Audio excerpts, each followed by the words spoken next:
We continue our examination of the battle of Khandaq and the strike of Imam Ali ibn Abi Talib alayhi salam that truly saved the religion of Islam. When Imam Ali ibn Abi Talib alayhi salam struck Amr ibn Abdud, that powerful horseman who was equivalent to 1,000 horsemen according to the Arabs. That's how powerful he was. So when the Imam defeated him and he came back victorious to the Prophet ﷺ, the Prophet gave him a medal of honor. What did Rasulullah ﷺ state? According to one version of the hadith, the Prophet stated, ضَرْبَةُ عَلِيٍّ يَوْمَ الْخَنْدَقِ, the strike of Imam Ali, the day of Khandaq, the battle of the trench.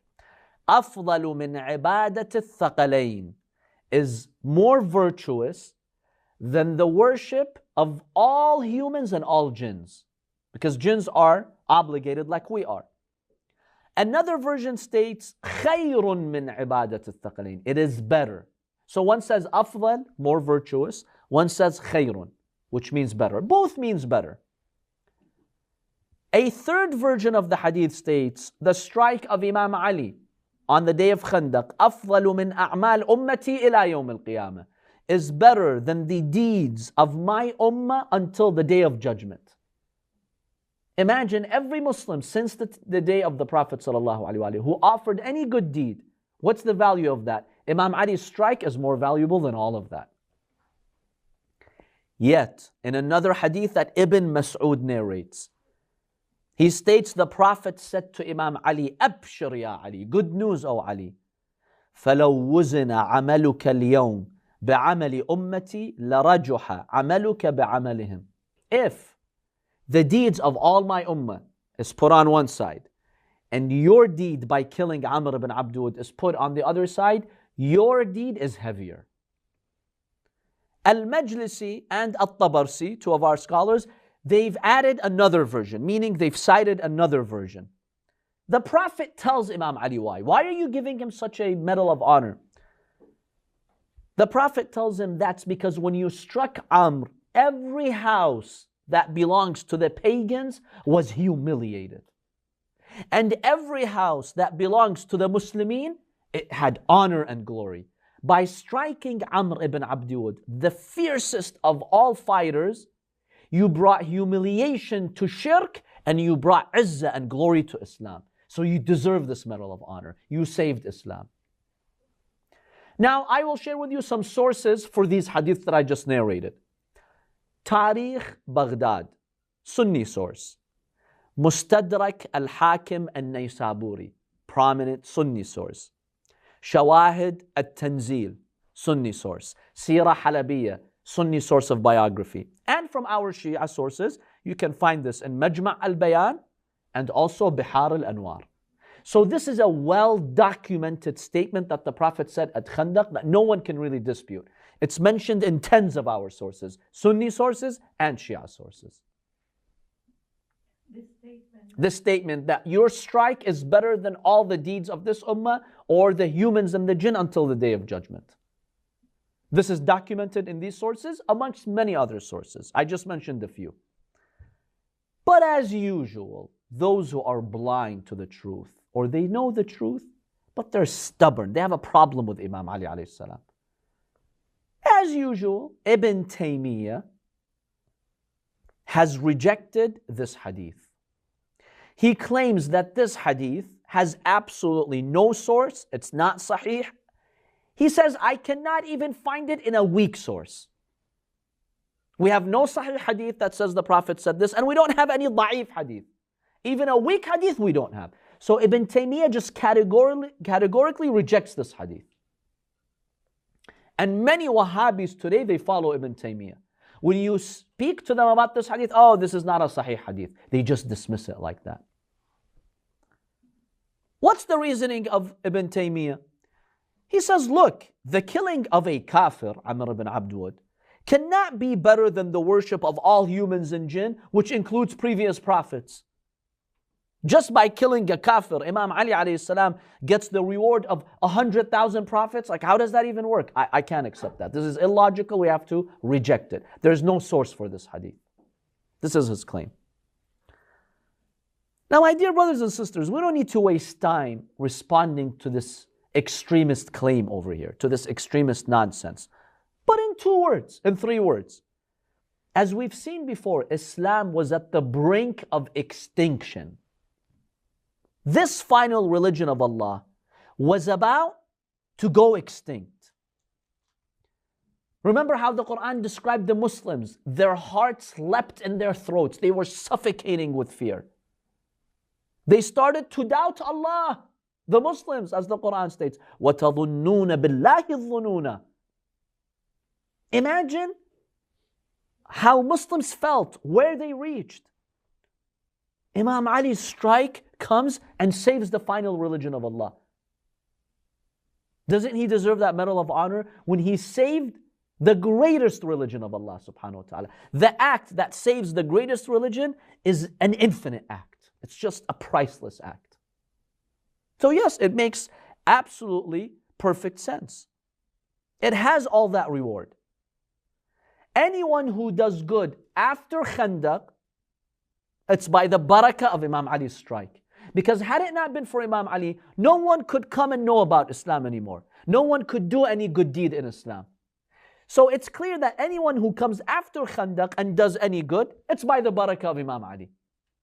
Because through that strike, he saved the religion of Islam. Okay, what about those who came before Khandaq? Previous nations. Why does the strike of Imam Ali alayhi salam have more value than what they did? We understand those who came after Khandaq, okay, Imam Ali saved the religion for them. So any good deed they do, it's by the barakah of Imam Ali. But what about those previous nations? What do they have to do with Imam Ali? Could it be because all their hard work would have... Exactly. All previous nations and prophets, they advocated for the final religion. They were in the early stages of humanity, awaiting the final religion of Allah subhanahu wa ta'ala. So if Islam had been defeated on the day of Khandaq, the efforts of all previous prophets would have been incomplete and would have been in vain. That's like you work on a project, you get to the last stage, and it fails. All those previous efforts, they have lesser value now. All those previous religions, they paved the way for the final religion. So Imam Ali alayhi salam gets the main credit because he gave value to the previous ummahs by saving Islam. So when the Prophet says that, we firmly believe in that. It's not an exaggeration. Now, someone could try to act smart and say, well, if the Prophet really said that, that means the strike of Imam Ali includes Prophet Muhammad also. The deed of Imam Ali's strike, doesn't the Prophet say it's better than the deeds of all humans, including Prophet Muhammad? That makes Imam Ali better than Prophet Muhammad. Because if the Prophet is telling him your strike is better than everything that any human has done, well, that includes him. And we know the Prophet is higher in status than Imam Ali. Some have tried to dismiss the hadith by making this objection. How do we respond to that? What do you say? Can you mention the verse that Imam Ali is the nafs of Rasulullah? So he's the nafs, the self of the Prophet. So if the Prophet tells him your strike is better than all humans, that means your strike is my strike too? You have the right idea, but how can we word it in a more acceptable way? It's very simple. When Imam Ali went to strike, the guidance he had seen, the courage he had, the vision he had, where did he get it from? Rasulullah sallallahu. Who raised Imam Ali? Prophet Muhammad. Who showed him the path of guidance? Prophet Muhammad. Who brought him here and told him, go and kill the enemy? Prophet Muhammad. So everything Imam Ali did, the Prophet claims the credit too. Because the Prophet was the cause for that. The Prophet was the guidance for Imam Ali alayhi salam. So you cannot say Imam Ali's strike makes him better than the Prophet, because the Prophet is the one who gave him that opportunity, and he gave him the iman and the vision to do what he did. So no, this objection is not a valid objection. The Prophet is still greater than Imam Ali, even though we accept this hadith. So it includes everyone except Prophet Muhammad, because the Prophet Muhammad sallallahu alaihi wasallam, he's the one who basically brought Islam, and the first believer in him was Imam Ali. So Prophet Muhammad claims the biggest credit here. Because Prophet Muhammad brought the religion which Imam Ali saved. Which one is greater? The one who brings the religion or the one who saves it?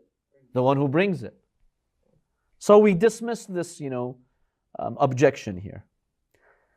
But really, my dear brothers and sisters, just try to imagine this medal of honor that Imam Ali got.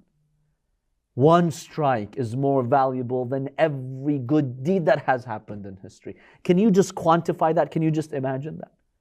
This is Amirul Mu'mineen, and they put him number 4. Isn't that sad? By the way, not only Ibn Taymiyyah 7 centuries later has a problem with these issues. During the time of the Sahaba, companions, there were some who found it difficult to accept these virtues. Here's one hadith, which Shaykh al-Mufid narrates from Rabi'a al-Sa'di. Rabi'a al-Sa'di, he states, I came to see Hudhayfa ibn al-Yaman. Who's Hudhayfa ibn al-Yaman? One of the good companions of Rasulullah. This was after the Prophet had passed away. I told him, Ya Aba Abdullah, his kunya was Aba Abdullah. We talk about Ali and his virtues. And the people of Basra in southern Iraq, they tell us that you are a little bit extreme in, the virtues of Ali ibn Abi Talib. It's too much. Can you tell me about one of the virtues of Imam Ali that's a real virtue, that's a true virtue, that has no exaggerations in it?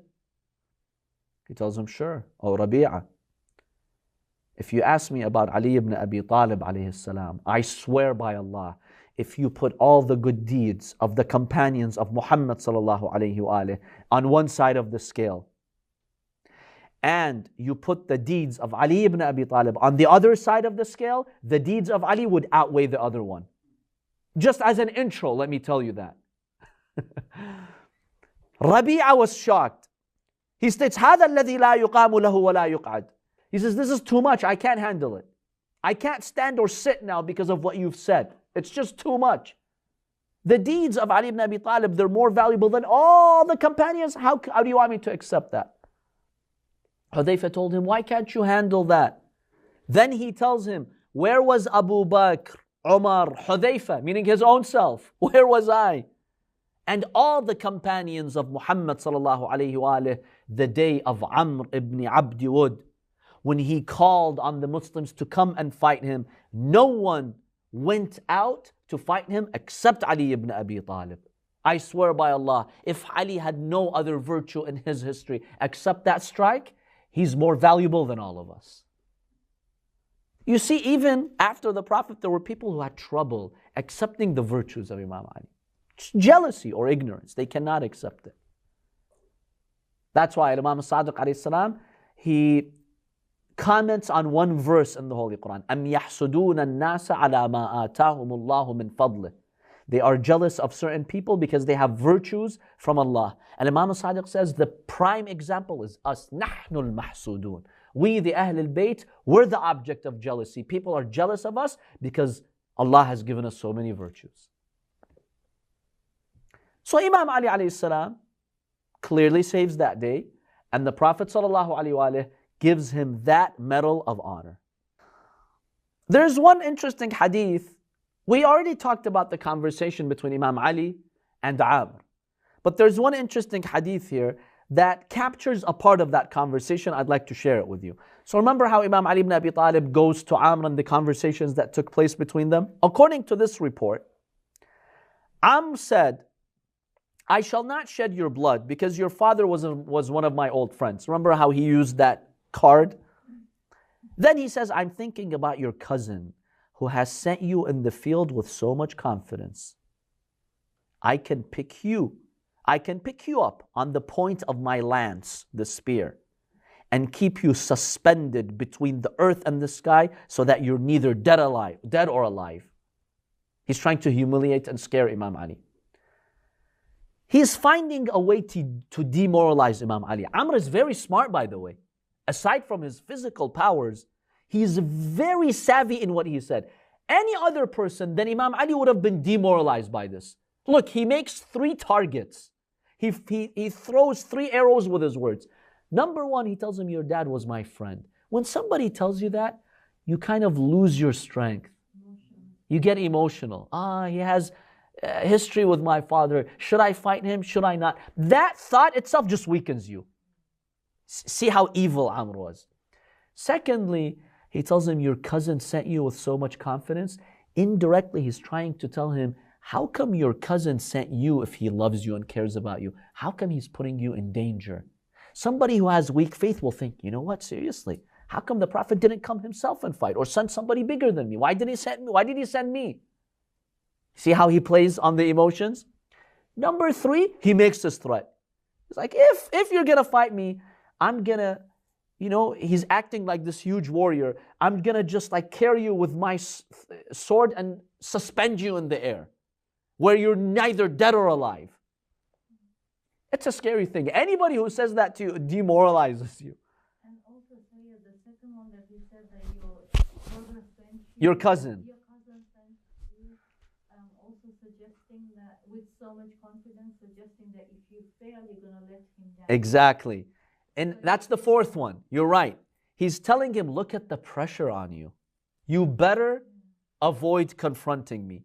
Because if you did, and you lost, there goes your religion. And you will lose. And you will lose because I will do that to you.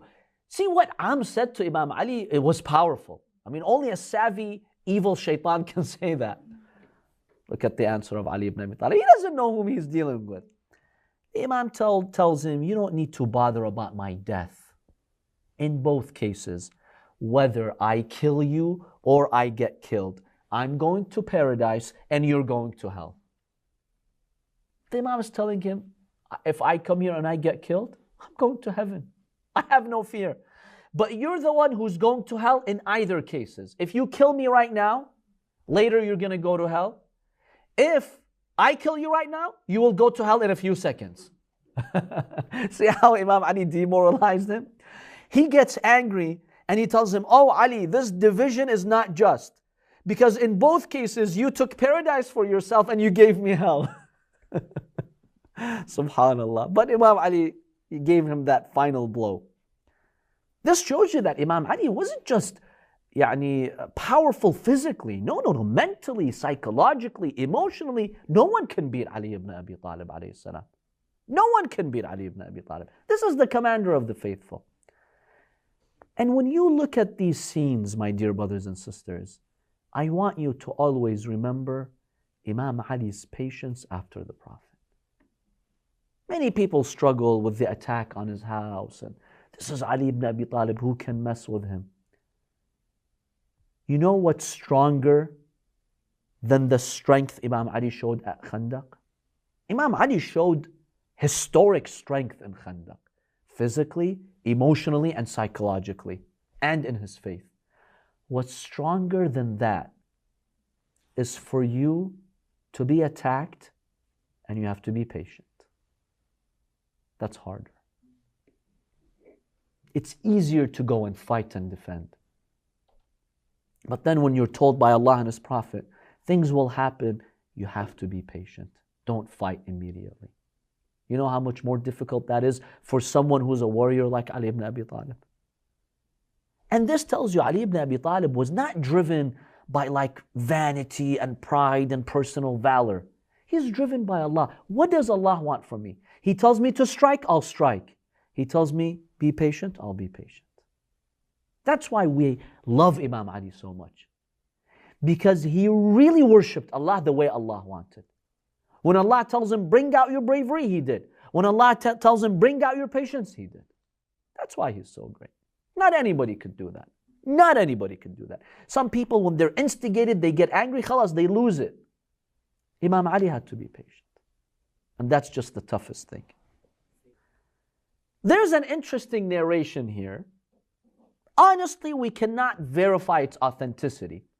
Some scholars say, we'll accept it. There's nothing in it that's impossible. Some say, we're kind of skeptical of it. I'll share it with you in any case because it's mentioned in our sources. This hadith is attributed to Imam al-Sadiq alayhi salam. So assuming the hadith is sahih, it's from Imam al-Sadiq. In this hadith, the Imam states, when Imam Ali alayhi salam killed Amr ibn Abdi Wud, he gave his son, Dhul Faqar, that he used to kill him, to his son, Al-Imam al-Hasan. And he told him, go to your mother Fatima and tell her to wash it, to purify it from this najis blood of the kafir enemy of God. Now, one small observation here before we continue. Imam Hassan was young here. He was about 3 years old. So some have kind of, raised some questions. A 3-year-old boy carrying Dhul Faqar and going. There's nothing impossible about that. I don't find this aspect to be objectionable. But the hadith states that Imam Ali gave his sword to Imam Hassan. Go to your mother. So Imam Hassan must have been around 3 years old here.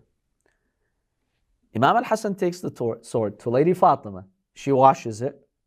He brings it back to Imam Ali. And he was next to the Prophet ﷺ.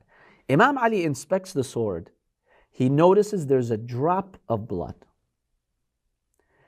So he tells him, didn't your mother fully wash it? Did she miss anything? I see a drop of blood from this najis enemy of God. Look, Imam Ali doesn't have personal revenge. We already saw last week how Amr tried to spit in his face and Imam Ali killed him for Allah. But he's trying to demoralize the enemies. When you do that, it shows your confidence. Imam Hassan says, yes, father, she washed it fully. So Imam Ali alayhi salam tells him, then what about the spot? I still see a stain, like a drop of blood on it. According to the hadith, the Prophet is listening to this conversation. So the Prophet ﷺ tells Imam Ali, Ali, ask Dhul Faqar, it will talk to you. Ask the sword about this spot, it will tell you. So Imam Ali ibn Abi Talib ﷺ tells the sword, didn't At-Tahira, Fatima, wash you? So what's this spot? Allah inspired the sword to speak. This is not impossible. We believe in the Quran that Allah can inspire anything to speak. On the Day of Judgment, your own body parts will speak. The skin will speak. The eyes will speak. So Allah inspired Dhul Faqar to speak according to this hadith. Dhul Faqar stated to Imam Ali, yes, Fatima alayhi salam completely washed me. However, when you killed Amr through me, there is no one despicable today to the angels than Amr. He's the most avowed enemy of God. So Allah commanded me to drink one drop of blood from Amr to stay on me. That's my share of his blood. So that this drop of blood always reminds the angels to basically curse him and send their praise to you, O Ali ibn Abi Talib. This is evidence that you killed the enemy of God. Allah wants this to stay. And again, it's a hadith that we have in our sources. Maybe scholars have different approaches. Some will accept, some say, we don't know if it's an authentic hadith. Allahu a'lam. But it is indeed an interesting hadith. Question here. Where were the great companions like Salman, Miqdad, Abu Dhar, Ammar? Where were they? Because we know they were courageous. Is it possible that the Prophet called on them, go and kill Amr, none of them got up? Where were these respectable companions whom we all respect? When we look at the events of Khandaq, we don't exactly know where they were at that time. But it's very possible that the Prophet had assigned them to guard parts of the trench because he trusts them. See, you can't just put anybody in those sensitive areas. You want companions whom you can trust 100%. So it's very likely when we analyze the events that the Prophet appointed them to those posts. And so when the Prophet asked those around him to go and fight Amr, Miqdad, Salman, Abu Dhar, Ammar, they were not there. They were guarding the trench. We can safely make an assumption like that. Now, you know what's interesting? Some companions who didn't want to sacrifice, they would surround the Prophet, trying to get the spotlight, being next to the Prophet, because they knew the safest place was where? Rasulullah, because everybody's defending him. So he's acting like he's very important. Yeah, I'm next to the Prophet, I'm next to the Prophet. When in reality, he doesn't want to sacrifice. He's like, let me be the closest to him, because that's the safest spot. Fine, they got away with that until Allah tried them. Until the Prophet told them, okay, you around me, you're claiming that you're so good and you're next to me, yalla, who of you is willing to go and fight Amr? None of them were willing to do that. And that just showed that they did not have that firm faith. Whereas those true companions, it seems the Prophet had dispatched them to other areas, dangerous areas. See, these companions with weak faith, they don't want to go to dangerous places where they can get shot easily. No, they want the safer place. But with what pretext? I want to be next to Rasulullah.